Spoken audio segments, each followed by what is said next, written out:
CESG est heureux de vous présenter la Minute Info. Agnew Sécurité présente la Minute Info, spéciale interview, votre format bi-hebdomadaire autour du continuum de la sécurité.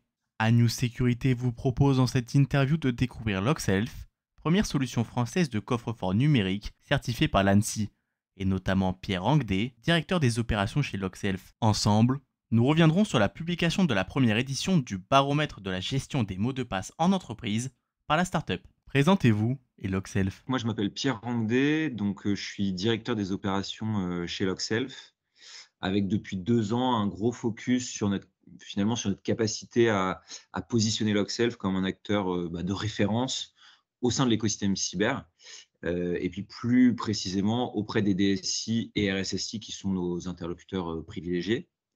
Et puis LogSelf, donc en gros, on développe une suite de solutions cyber autour de la gestion des mots de passe et du partage sécurisé de documents, donc à destination des entreprises et des structures publiques. Donc on accompagne aujourd'hui 2000 organisations, principalement en France, mais aussi de plus en plus à l'international. Et donc on adresse un scope hyper large, des TPE jusqu'aux des boîtes du CAC 40. Et peut-être pour t'en dire un peu plus, avant de préciser notre positionnement, aujourd'hui, on a une cinquantaine de collaborateurs et toutes nos équipes sont basées à Paris. Point important, on est certifié par l'ANSSI. Donc, l'ensemble de nos solutions sont certifiées par, tu dois le connaître, l'Agence nationale de sécurité des systèmes d'information. Et donc, nous, nos solutions, c'est vraiment des solutions end-user pour venir sécuriser les usages autour de la donnée. Donc, tu vois, je peux te donner des exemples un peu triviaux autour du Shadow IT, par exemple, sur le partage de documents. Et puis, plus globalement, c'est sur la protection des données et des projets à haute valeur ajoutée. Donc, ça, c'est sur le positionnement de LogSelf. On va avoir une approche assez unique, je dirais. En fait, on va avoir une suite de solutions, tu l'as compris, qui adressent des besoins complètement différents, mais qui est très valorisé aujourd'hui parce qu'on vient sécuriser les usages des collaborateurs. Donc ça, c'est le premier point. Et puis après, il y a un autre sujet important, notamment sur la partie gestion de mots de passe, c'est qu'il y a beaucoup de gestionnaires de mots de passe aujourd'hui. Et nous, on a un positionnement assez particulier entre les logiciels open source type Bitwarden, KeePass, qui sont plutôt des solutions utilisées par les profils techniques. Donc, c'est des solutions qui sont bien, notamment KeePass, qui est certifié, mais qui présentent pas mal de faiblesses. Donc, on se positionne entre ce type de solutions-là et puis les autres solutions du marché qui ont toutes des offres pour les entreprises, mais aussi pour les particuliers. Et nous, aujourd'hui, on est vraiment très tourné entreprise avec des fonctionnalités assez avancées sur la partie traçabilité, gestion des accès et puis déploiement aussi.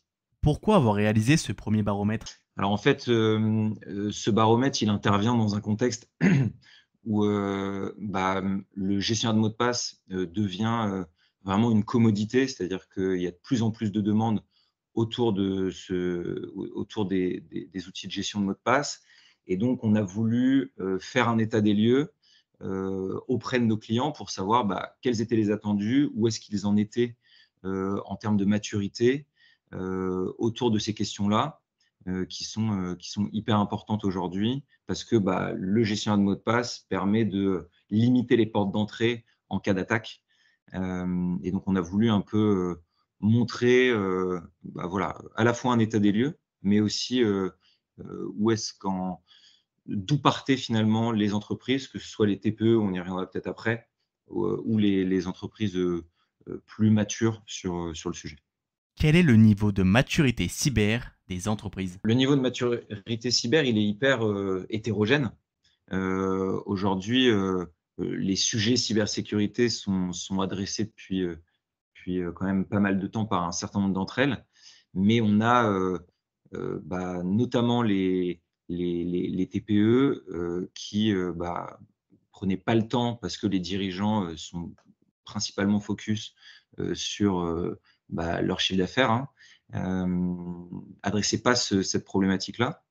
On a aussi des entreprises de taille plus importante qui, elles, de par leur secteur, étaient moins digitalisées. Et donc là, sont dans une phase de digitalisation qui font qu'elles sont confrontées à ces problématiques de cybersécurité et rentrent de plein pied du coup dans ces dans ces problématiques-là.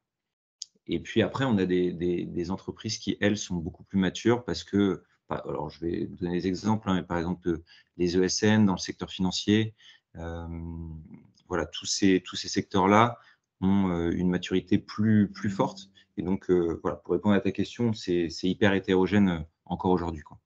Qui sont les porteurs de projets liés à la gestion des mots de passe? On va avoir deux typologies principales. On va avoir d'un côté plutôt des profils décideurs, donc DSI, RSSI, qui vont être à l'initiative de ce genre de projet.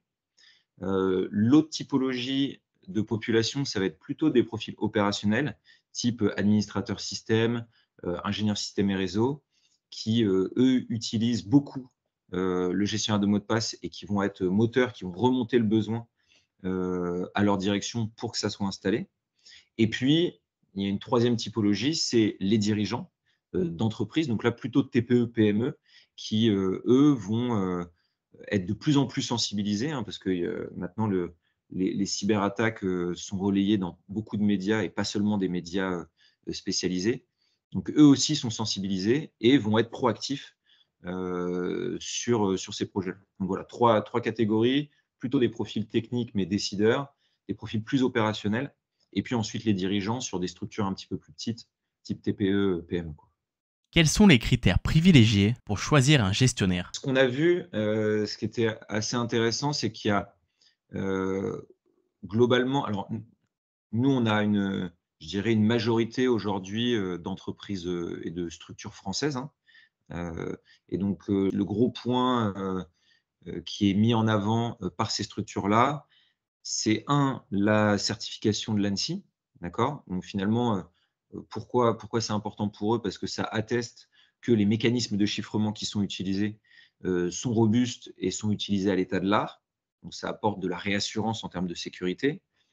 L'autre point, c'est évidemment qu'on soit français, hein, donc c'est rassurant. Et puis il y a aussi des entreprises à fonctionnalité égale qui vont avoir une sorte de préférence nationale dans le choix de l'outil.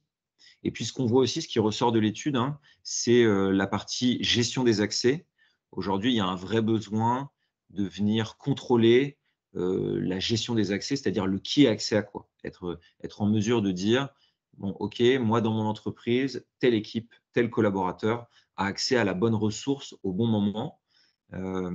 Et ça, c'est un vrai élément différenciant sur lequel on travaille beaucoup chez Logself, et on est content que ce soit ressorti dans cette étude parce que c'était un vrai besoin pour les entreprises qui s'intéressent à la gestion de mots de passe, et tout le monde doit s'y intéresser pour les raisons qu'on a évoquées juste avant. 32% des organisations ayant un DSI ont déclaré avoir été victimes de mauvaises pratiques. Comment expliquer ces chiffres et comment les DSI peuvent-ils lutter contre ce phénomène? Sur les mauvaises pratiques, peut-être expliquer d'abord ce que c'est. Ça va être soit des mauvaises pratiques individuelles, c'est-à-dire mot de passe dans les navigateurs, les post-it, les fichiers Excel avec l'ensemble des mots de passe stockés en clair, voire même des carnets, hein. Donc ça, c'est des mauvaises pratiques. Comment ça s'explique? Bah, tout simplement parce que parfois, il n'y a pas de solutions qui sont mises à disposition. Et puis surtout, bah, les collaborateurs ont tendance à se dire, bah, moi, j'ai pas envie d'utiliser un nouvel outil, ça me prend du temps, j'ai pas envie de changer mes habitudes. Le deuxième sujet, au-delà des mauvaises pratiques individuelles, c'est aussi qu'il y avait un manque, et c'est ce qui ressort de l'étude, hein, d'outils centralisés. C'est-à-dire que tout le monde avait la possibilité d'utiliser l'outil qu'il souhaitait, d'accord? Et donc il n'y avait pas de contrôle au niveau de la DSI sur qui utilisait quoi comme outil. Et donc quand tout le monde fait ce qu'il veut, quand il n'y a pas de centralisation, eh bien on arrive à des situations où il y a des fuites de mots de passe. Et encore une fois, les collaborateurs peuvent accéder à des données auxquelles ils n'ont pas à avoir accès, par exemple. Donc ça, c'est sur le pourquoi. Ensuite, sur le comment est-ce qu'on adresse ça, ces mauvaises pratiques? Il y a 2 sujets, hein. Le premier, c'est effectivement de mettre en place un gestionnaire de mots de passe centralisé, qui va permettre d'éviter d'avoir des mots de passe dans les navigateurs, enfin voilà, qui va permettre d'adresser l'ensemble des mauvaises pratiques que j'ai évoquées juste avant. Et puis l'autre sujet, c'est aussi un gros travail de sensibilisation et de communication en interne. Ce serait, te mentir que de dire, que de mettre en place un gestionnaire de mot de passe, ça suffit, en soi pour régler le problème. Il faut qu'il y ait une prise de conscience et le gestionnaire de mot de passe, c'est un outil qui permet que cette prise de conscience, elle soit plus efficace. Je peux donner un exemple, il y a quelques années au FIC, il y avait beaucoup de DSI, RSSI qui nous disaient: «Bah, nous, on axe beaucoup sur la sensibilisation, mais il manque des solutions, concrètes pour simplifier, cette conduite du changement». Et donc aujourd'hui, nous, on travaille beaucoup, sur cette sensibilisation-là. On donne des outils aux organisations et on voit qu'elles-mêmes, de manière proactive, font déjà le travail. Donc on espère qu'avec ces 2 leviers-là, eh bien, les mauvaises pratiques, disparaîtront, que ce soit sur la gestion de mots de passe, comme c'est abordé dans l'étude, mais aussi sur la partie, partage sécurisé de documents qui est un autre sujet. Quel lien entretenez-vous avec les DSI? En fait, nous, on essaie de se positionner en tant qu'expert, et pas seulement sur nos sujets. C'est-à-dire qu'on a un ensemble de partenaires, où on va, pas hésiter à conseiller, en fait, typiquement, hein, sur la partie, heu sensibilisation. On a des partenaires qu'on pousse à nos clients, quand ils ont ces besoins-là. Il y a toute une partie audit aussi qui est hyper importante pour identifier les risques et donc là aussi, on met souvent en relation, nos interlocuteurs avec nos partenaires et d'ailleurs aujourd'hui, c'est un vrai, je trouve, une vraie force de l'écosystème cyber, parce que, les RSSI, les DSI, échangent beaucoup entre eux. Il y a énormément de groupes de travail qui permettent d'avoir des bonnes pratiques et donc il y a un vrai, et ça transpire, au niveau des éditeurs, au niveau des cabinets de conseil, de partage d'informations parce qu'on sait que la menace, elle est hyper forte, qu'il y a des moyens qui sont souvent assez considérables et que si chacun travaille un peu dans son coin, essaie de vendre juste sa solution, juste sa prestation ou de mettre en place, sa politique cyber en interne sans la partager, et ben, on ira moins vite et donc ouais, aujourd'hui, on essaie vraiment de partager les bonnes pratiques et de mettre en place enfin, de faire des mises en relation, dès que c'est possible, quoi. Avant le Covid, les TPE étaient très peu sujets aux cyberattaques. Maintenant, les boîtes sont plus concernées. Quels sont les enjeux pour ces TPE et comment les aider? Complètement, c'est un vrai sujet, c'est un vrai sujet. Alors, il y a quand même un premier point, c'est qu'aujourd'hui, il y a, un certain nombre je dirais, de mesures, même pour des TPE, qui peuvent être mis en place à moindre coût. C'est-à-dire que quand on part de rien du tout, et de mauvaises pratiques, il y a un certain nombre de premiers leviers qui peuvent être activés, qui permettent, d'avoir je dirais une hygiène IT, sans pour autant, dépenser, énormément.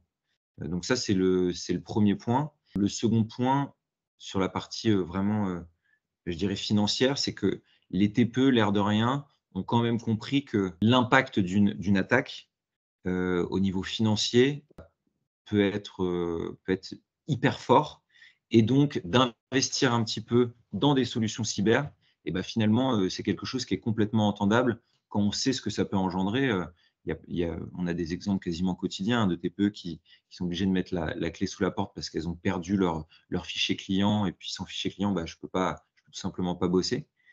Donc il y a ces deux sujets-là. En fait, je pense il y a énormément de solutions sur le marché. Il y a énormément de choses qui peuvent être mis en place. Si je peux donner un conseil, c'est vraiment de de de faire petit à petit et de mettre en place, je dirais, ouais, encore une fois, il y a des briques qui peuvent être mis en place de manière assez simple, sans que ça coûte trop cher. Et je reviens sur la partie, communication. Le point d'entrée aujourd'hui, en cas de cyberattaque, c'est toi et moi, c'est, les humains, c'est les collaborateurs et donc si déjà il y a une prise de conscience, des dirigeants et qu'ils arrivent à, je dirais, faire ruisseler, cette prise de conscience auprès des équipes et déjà, ce serait une 1re avancée. Par exemple, les attaques par phishing, c'est juste énorme aujourd'hui. Rien que de faire attention aux mails que je reçois, à l'expéditeur, ça, c'est des petites choses qui prennent pas beaucoup de temps, qui ne coûtent rien à part un peu de communication et qui ont un vrai impact pour éviter qu'un virus s'installe sur un ordinateur et derrière puisse être déployé. Donc ça, c'est vraiment des choses importantes. Et puis, encore une fois, je vais défendre ma paroisse, mais un gestionnaire de mot de passe, aujourd'hui, ça coûte 3 € par mois, tu vois? Donc, c'est quelque chose qui est complètement accessible, même pour des TPE, et qui permet, voilà, de réduire le risque cyber, l'exposition cyber, pour les entreprises. Je te disais tout à l'heure qu'on bosse avec des TPE, on bosse avec des boucheries qui nous prennent 2 licences parce qu'ils ont pris conscience que c'était important. Ils se sont fait sensibiliser par leur CCI, et donc ça, c'est des entreprises qui, je pense, il y a 4-5 ans, étaient pas du tout concernées par la cyber, et aujourd'hui, elles se protègent, et ça coûte pas énormément d'argent, quoi. Face à la multiplication des risques pendant les JO, avez-vous constaté une hausse de demande de vos clients à quelques semaines de ces Jeux à Paris? Ouais, ouais, il y a une hausse et alors d'ailleurs, on continue à avoir des demandes, mais heureusement, ça a été anticipé. Donc on a eu une grosse hausse des demandes. On a eu énormément de discussions, pour venir, soit sécuriser le partage de documents, soit la gestion, des mots de passe. Donc ça s'est ressenti par le nombre de demandes, et puis ça s'est ressenti aussi sur le niveau d'exigence, et ça, c'est hyper intéressant. C'est que nos clients actuels, là, je ne te parle pas des demandes entrantes, hein, je te parle vraiment des clients qu'on accompagne aujourd'hui, ont augmenté le niveau d'exigence. On a beaucoup plus discuté sur la résilience de nos infrastructures, en cas d'attaque, parce que nous, on a un tiers de confiance, et donc on sera aussi une cible pendant les JO, de par les données sensibles qu'on traite via notre application. Donc oui, un nombre hyper important de demandes dans le cadre des JO, mais aussi un niveau d'exigence, et beaucoup de questions, de par voilà, cet événement-là qui arrive dans pas très longtemps, et qui va à coup sûr se traduire par beaucoup de cyberattaques, comme ça a été le cas dans les précédentes éditions des Jeux Olympiques. Vers quel projet se tourne Loxelf? On continue finalement sur la vision qui est la nôtre depuis le début, hein, c'est-à-dire de venir proposer une suite de solutions. Je l'évoquais tout à l'heure sur notre positionnement, hein, c'est de proposer vraiment plusieurs solutions qui sont intégrées dans une interface unique, qui sont intégrées à l'environnement de travail des collaborateurs, et qui leur permet finalement de faire leur travail, c'est-à-dire se connecter à des applications, partager des documents, récupérer des documents de manière sécurisée, et sans utiliser des outils grand public, où les niveaux de sécurité sont soit inexistants, soit pas au niveau. Donc ça, c'est vraiment l'objectif, c'est de renforcer cette suite-là avec d'autres outils. On aura peut-être l'occasion d'en reparler lorsque ça arrivera, mais c'est vraiment l'objectif. Et puis l'autre point important, c'est aussi de venir renforcer notre positionnement auprès des entreprises, en bossant énormément sur les automatisations. Aujourd'hui, le coffre-fort numérique, hein, puisque notre suite peut être apparentée à un coffre-fort numérique, il s'intègre de plus en plus dans le SI des clients. Donc, ils viennent automatiser énormément de choses en s'appuyant sur nos mécanismes de chiffrement. Et, encore une fois, même si à la base, notre solution elle est faite pour les utilisateurs finaux, on se rend compte que chiffrer des flux de données en automatique, avec notre solution, c'est possible. Et donc, on se dirige de plus en plus vers ça pour faire gagner du temps dans les process métiers. On parle beaucoup de security by design. Les entreprises aujourd'hui, quand elles font des projets de développement, quand elles travaillent sur des projets d'infrastructure, eh bien, elles veulent intégrer by design la cybersécurité. Et nous, on vient les aider avec nos API pour automatiser énormément de choses. Et donc, voilà, donc gagner du temps, faire gagner du temps aux équipes, et puis gagner un niveau de maturité au niveau cyber dans tous les projets qui sont mis en place. Donc ça, c'est vraiment notre objectif à court moyen terme sur 2024-2025. CESG a été heureux de vous présenter la Minute Info.